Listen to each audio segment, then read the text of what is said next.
Assim como cai a chuva do céu e não torna para lá, mas rega a terra, dá a semente e o pão ao que come, assim é a palavra que sai de minha boca. Não volta para mim vazia, mas realiza aquilo para o que foi enviada. A partir de agora, você vai ouvir uma palavra que pode mudar completamente sua vida. O vazio, a solidão, a angústia, a falta de paz. Tudo de ruim que sucede em sua vida nesta mensagem, Deus irá mudar e trazer até você paz, alegria, saúde e salvação eterna em Cristo Jesus. As páginas sagradas da Bíblia se abrem agora diante de você e através do missionário Deovan Lima, ouça uma palavra da boca de Deus.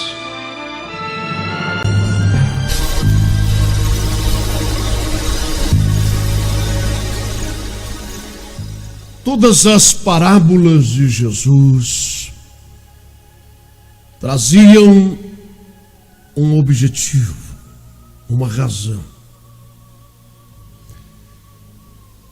Foram histórias criadas por ele para facilitar o entendimento das pessoas acerca de grandes verdades espirituais. Em uma delas, Jesus disse que havia um homem muito rico e que vivia regaladamente em banquetes e em festas, e ele não tinha falta de nada. À porta desse indivíduo rico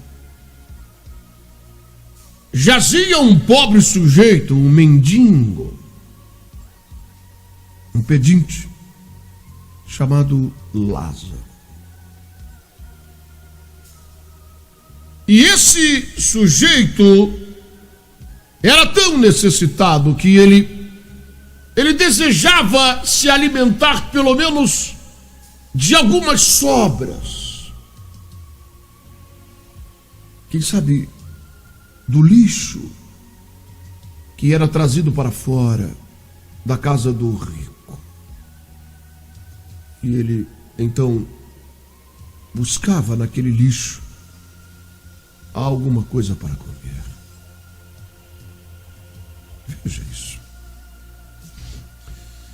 Nós estamos falando de uma história criada por Jesus. Você sabe qual é o objetivo de Jesus, o Filho do Deus vivo? Ele ter vindo a este mundo. Qual a razão disso?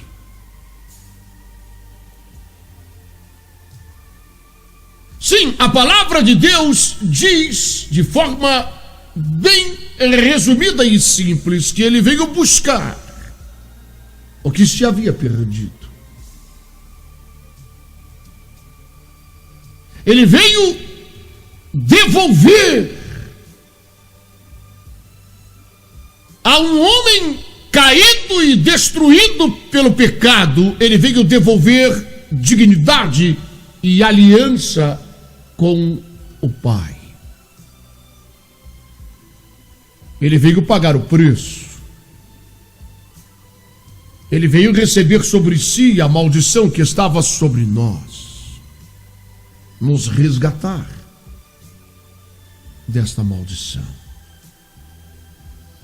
Ele veio abrir os nossos olhos para que possamos enxergar estas verdades. Ele não veio aqui passar o que passou e sofrer o que sofreu naquela cruz. Deus, ele não se deu a todo este trabalho de enviar seu filho a este mundo. E ele não ficou lá assentado em seu trono de glória, vendo seu filho ser escarrado no rosto, esbofeteado e humilhado por aqueles romanos e por aqueles sacerdotes. Vê-lo com uma coroa de espinhos sobre a cabeça, com o corpo dilacerado, arrastando uma cruz de madeira pelo caminho,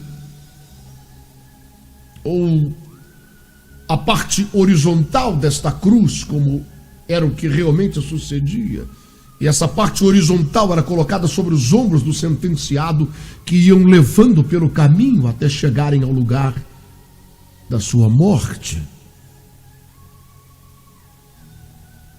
Deus viu tudo isso, ele assistiu tudo isso, ele viu o nosso pecado, a nossa iniquidade, as nossas transgressões, as maldições que haviam sobre nós, caírem sobre seu filho, de forma tão drástica, que ele virou o seu rosto, e foi o momento em que Cristo ergue o seu corpo na cruz e grita: Eloi, Eloi, lama sabachthani. Deus meu, por que me desamparaste? Isso não é teatro. Isto não é teatro. Nós estamos falando de sentimentos e de emoções que são reais. Não estamos falando de fantasia ou um seriado na TV. Nós estamos falando de fatos reais. E você acredita que tudo isso aconteceu com que objetivo, pelo amor de Deus? Hein? Por que algo tão drástico? Com que objetivo? O que ele quer? Simplesmente me prosperar? Me curar de algumas enfermidades e me livrar de alguns laços do diabo nessa vida? É isso que se resume o Evangelho? Sim, porque na maioria dos púlpitos de nossas igrejas nos dias de hoje, este é o Evangelho que é pregado. O Evangelho se resume unicamente a estes aspectos materiais, transitórios e passageiros. Missionário, o senhor é contra a prosperidade, o senhor é contra a cura, o senhor é contra os livramentos de Deus? É claro que não. De forma alguma. Seria incoerente da minha parte, porque eu sei que estas coisas são bíblicas e eu as vivo e as desejo para mim. Porém, eu desejo mais. Eu desejo a verdade, não apenas em parte, mas eu desejo a verdade de forma total, completa, absoluta. Eu quero que os meus olhos sejam ungidos por Deus. Eu quero ver a verdade. Eu quero saber a razão desta dor, deste sacrifício e de todo esse episódio drástico fantástico que sucedeu em Jerusalém por minha causa e por sua causa. Não foi apenas para me prosperar, nem para me curar de algumas doenças até que eu morra de velhice, nem para meramente me dar alguns livramentos até que eu morra de velhice. Não.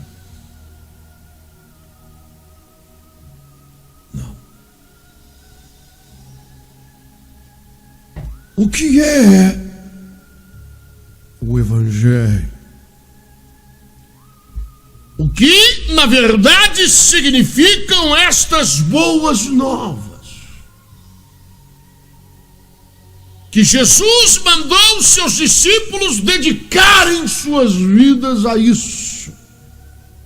Sabe, hoje eu estava orando e eu estava falando com Jesus. E eu disse: Senhor, que privilégio tiveram esses homens de serem teus discípulos,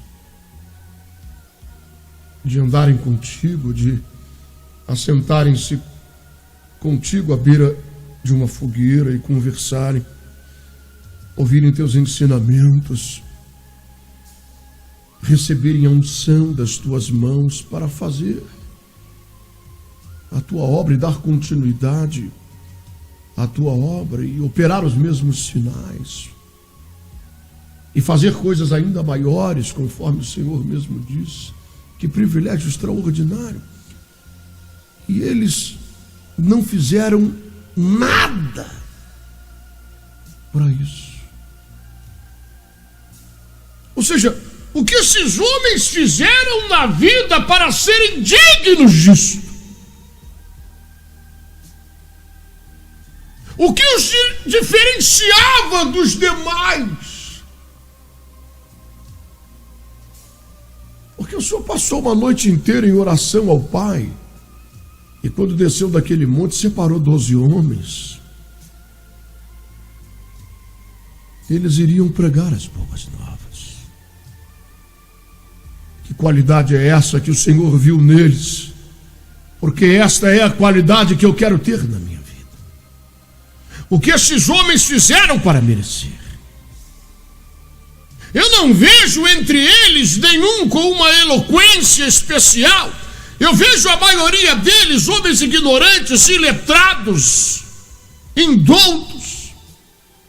Não havia entre eles nenhum sacerdote, nenhum escriba. O Senhor não foi no sinédrio fazer uma reunião eclesiástica para escolher algum sábio, algum entendido, algum Gamaliel.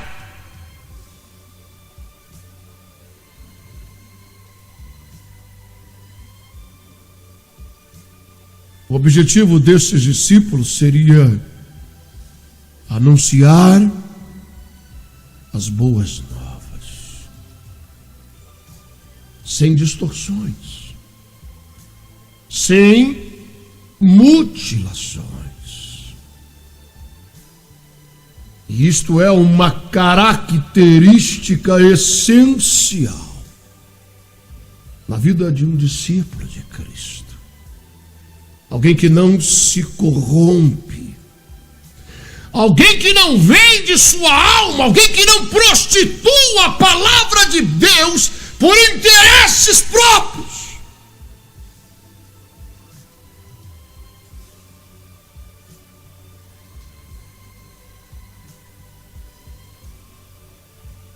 Jonas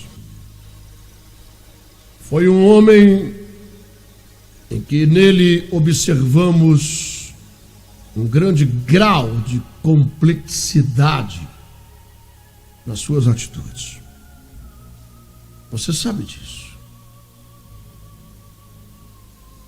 Deus falou com ele e disse: vá a Nínive e pregue para aquele povo e diga a eles que eu vou consumir a este lugar e vou matar todos eles, eles vão morrer. O meu juízo virá sobre eles. Vá lá e pregue naquelas ruas e anuncie a eles o meu juízo. E você conhece a história melhor do que eu. Você sabe que quando Jonas ouviu isso, ele vazou, não é? Ele disse, eu não vou. Ele comprou uma passagem para Tarsis, para ir para outro lugar, para fugir da presença de Deus. Sabe, quando Deus viu esse ato de Jonas, de rebeldia e desobediência, que sujeito complicado. Talvez ele tivesse suas motivações para isso, e no final da história nós descobrimos quais eram essas motivações. Ele de fato era um sujeito que tinha alguns problemas que necessitariam ser tratados por Deus. A gente descobre que na verdade ele queria era a morte daquela gente. Ele queria ver aquele povo ser consumido de verdade. Mas ele não era mentiroso. Ele era incapaz de mutilar a palavra de Deus. Nínive era uma terra próspera, era uma terra rica, era uma terra de negociantes. Foi por isso que Deus não desistiu de Jonas e foi atrás dele naquele barco e mandou o peixe engolir Jonas. E Jonas ficou 3 dias no ventre daquele grande peixe sendo digerido, até que lá dentro ele se arrepende e diz, eu vou fazer tua vontade. E Deus deu uma ordem ao peixe que vomitasse ele na areia, lá na areia da terra de Nínive. E cuspido naquela areia, ele sacode a poeira, enxuga o cabelo e começa a andar naquelas ruas e diz, falta 40 dias e Deus subverterá a cidade de Nínive, tudo aqui será destruído. Essa era a mensagem dele. E no dia seguinte ele passava de novo, disse, agora falta 39. E no outro dia ele passava de novo e dizia, agora falta 38. Sabe o que aconteceu com essa mensagem? O povo se quebrantou, se assustou, se aterrorizou. E eles colocaram a mão na cabeça e disseram, essa palavra, eu sinto que ela é verdadeira. De que adianta toda essa minha riqueza, essa minha mansão, esse meu carro importado, essa minha charrete de última geração? De que adianta os meus cavalos?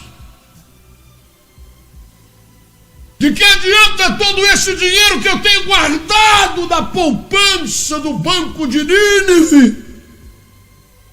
Só falta 38 dias. Amanhã vai faltar 37. O que será de mim? E aquele povo começou a se arrepender, a se quebrantar, a enxergar a verdade. Até o rei se quebrantou. Até o rei começou a pensar e a chegar a essas conclusões, de que todas as suas joias, a sua coroa, o seu reinado, tudo aquilo estava prestes a ter um fim. E que há um Deus todo-poderoso que tem na palma de suas mãos a nossa história e a nossa vida. E que no momento em que ele estalar o seu dedo e dizer, é agora, você tomba, cai, morre.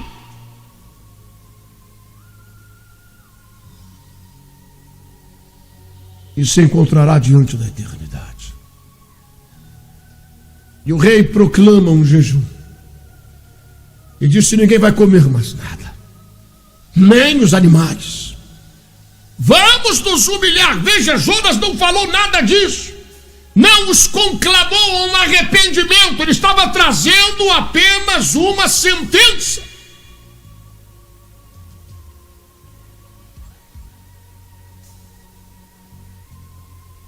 E ele disse: vamos fazer um jejum.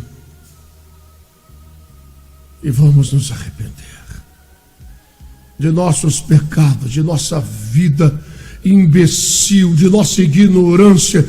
Nós temos desprezado a Deus, temos desprezado a eternidade, temos dirigido os nossos olhos apenas às coisas passageiras e materiais, e há uma sentença sobre nós. Vamos nos arrepender em saco e em cinza, vamos nos vestir de saco, vamos jogar cinza sobre a nossa cabeça, vamos rasgar as nossas vestes e vamos clamar por misericórdia.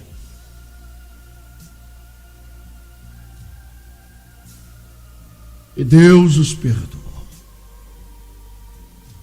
e não os consumiu por causa da mensagem de Jonas. Veja, Deus usou a mensagem de Jonas. Se fosse outro homem levado para Nínive, ele mandaria fazer uma placa, alugaria um galpão naquela terra tão próspera e cheio de comerciantes, e iria começar um culto de prosperidade e conclamar o povo a ofertar abundantemente para receberem 100 vezes mais. Quando todos estavam prestes a morrer, este evangelho, as boas novas, eu disse: Senhor, qual é a qualidade que esses homens tinham? O que o Senhor viu neles não foi a cor dos olhos, não foi a altura, não foi a eloquência, não foi o conhecimento bíblico. A maioria deles não sabia quase nada.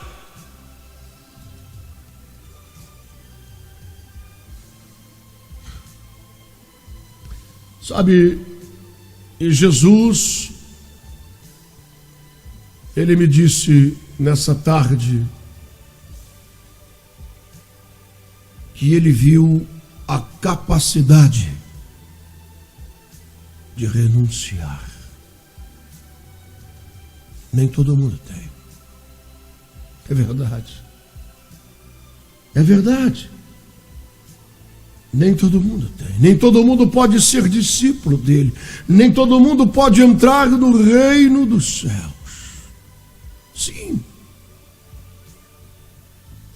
A essência do Evangelho de Cristo não é a conquista, não é o ganho, mas sim a renúncia. A renúncia da própria vida.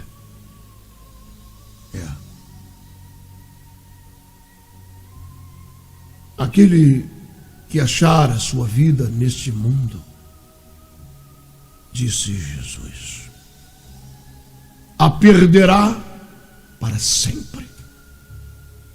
Mas aquele que perder a sua vida para este mundo, a renunciar, a ganhará eternamente. Quem amar mais o pai, a mãe, a mulher, os filhos ou o marido mais do que a mim, não é digno de mim e não é apto. Veja, não é apto, nem todo mundo vai entrar. Não é apto para entrar no reino dos céus.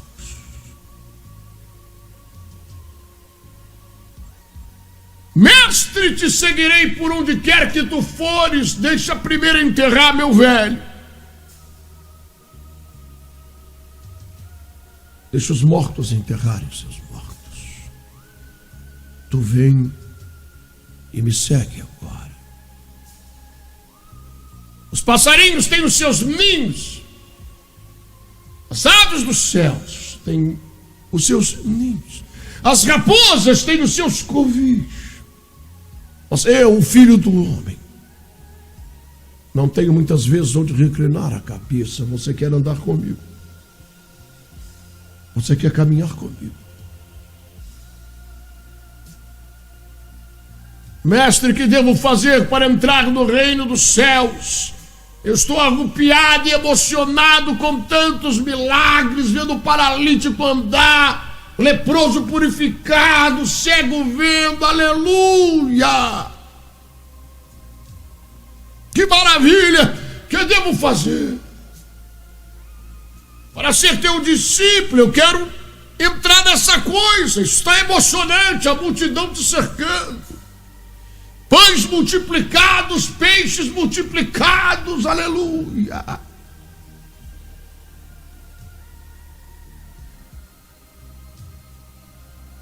Vai, vende tudo que você tem e entrega aos pobres. E me siga.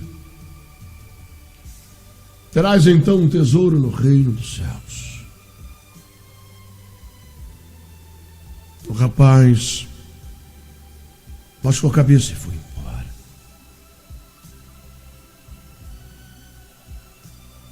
Agora, vamos nos deter em nosso assunto. Veja isso. Nós estamos falando de uma história contada por Jesus. Nessa história, ele fala de 2 homens. Ele quer abrir os olhos das pessoas para enxergarem uma verdade espiritual. Aonde está o verdadeiro tesouro? Aonde está a verdadeira riqueza?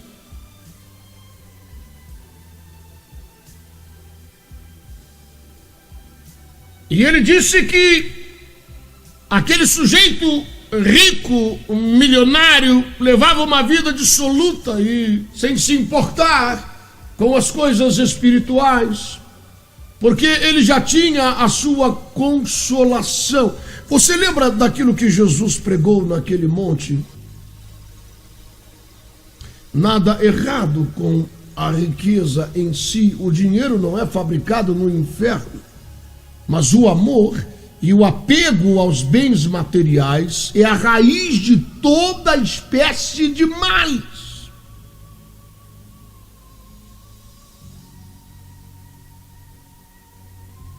Então, Jesus naquele monte, ele disse: ai de vós os ricos.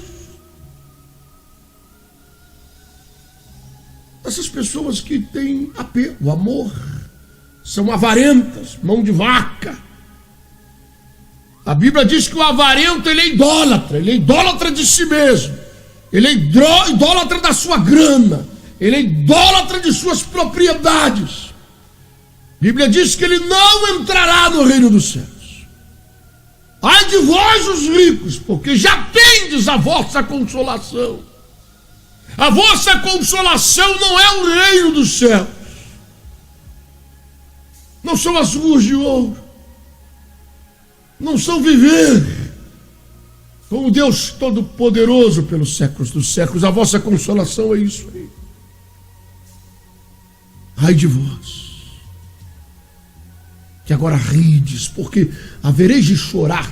Jesus não é contra a alegria, ele não é contra o sorriso, ele não é contra a felicidade, pelo contrário, ele diz que morreu na cruz para que tenhamos vida e vida em abundância.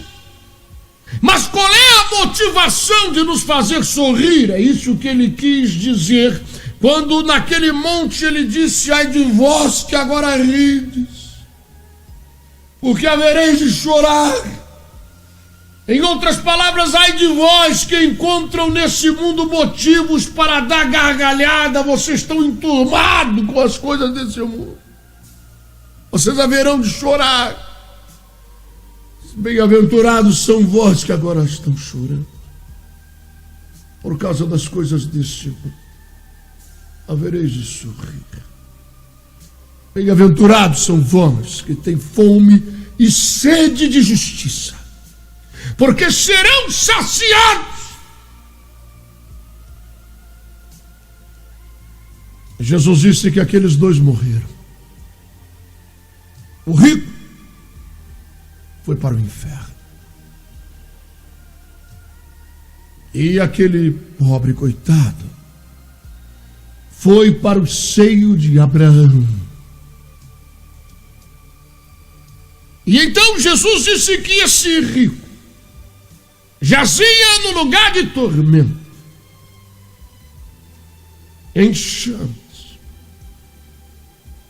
E naquela agonia, seus olhos se abriram e ele pôde enxergar aquele miserável.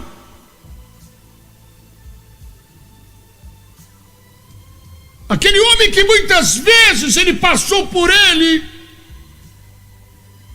e não se importou com a sua dor, com a sua necessidade, e o desprezou em seu coração. Ele estava agora no seio de Abraão, feliz, sorridente, alegre, bem vestido, enquanto ele padecia terrivelmente. E então ele disse: Pai Abraão, manda que Lázaro molhe pelo menos o seu dedo nessa água linda, limpa, nesse rio que eu estou vendo aí, porque aqui o tormento é terrível. Eu estou padecendo nessas chamas. Mande que ele molhe o seu dedo nessa água e pelo menos toque na minha língua com uma gota de água para refrigerar um pouco a minha dor e o meu sofrimento. E o pai Abraão disse: não. Onde você está, não há refrigério de espécie alguma, nem uma gota de água na língua. Porque os que estão aí jamais poderão passar para cá. E os que estão aqui jamais poderão ir aí. Sabe, nós estamos falando de coisa eterna. Pense nisso. Pense. Você já sentiu dor? Desespero, angústia? A morte de alguém abalou suas estruturas e você sofreu demais. Solidão, angústia, depressão. Você já sentiu momentos em que você pensou em dar fim na própria vida? Já passou por essas coisas? Mas isso passou e hoje não é mais assim.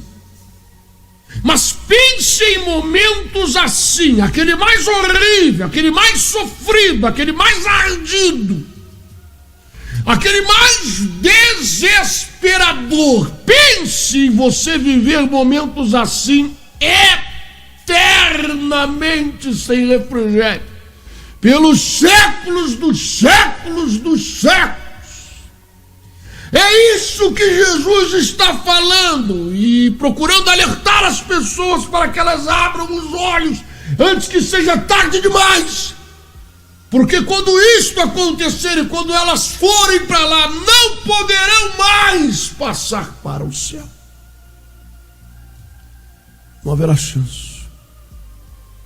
A única oportunidade é agora, de abrir os olhos para a verdade agora, de mudar de vida agora, de nascer de novo agora, de deixar as coisas do velho homem agora, de largar a carnalidade agora, de abandonar o pecado agora, de viver para Deus agora, de renunciar à própria vida agora, de viver o verdadeiro evangelho agora. E aquele homem rico, no meio das chamas, atormentado, disse: Pai Abraão, já que eu não posso ter nenhuma gota desse rio limpo e maravilhoso que passa aí na frente, nenhuma gota da minha língua, faça-me um favor. Porque agora, queimando nessas chamas, sentindo esse sofrimento horroroso, eu percebo quanto isto é sério e eterno.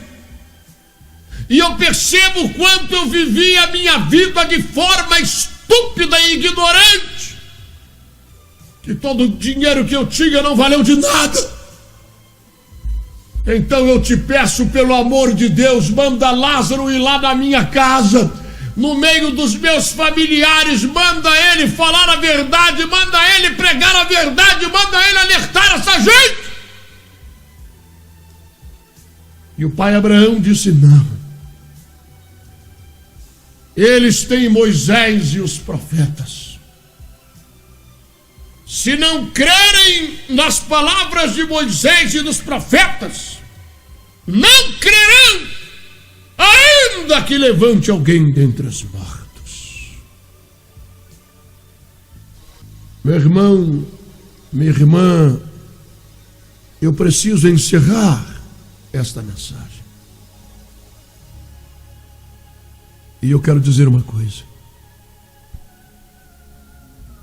Nesse minuto que me falta, abra seus olhos para a verdade. Estamos falando da tua alma. Estamos falando da tua eternidade. Pense nisso. Busque a verdade e você encontrará, no nome de Jesus. Eu me arrependo, não rasgo as vestes, mas meu corpo... Bem, amados, chegamos ao final de mais um programa. Fica na paz. Esta semente é poderosa. Está lançada em teu coração. Seja teu coração uma terra fértil. Não permita que os espinhos e abrolhos sufoquem ela. Que ela cresça. Que ela dê muitos frutos. Para a glória de Deus. Em nome de Jesus.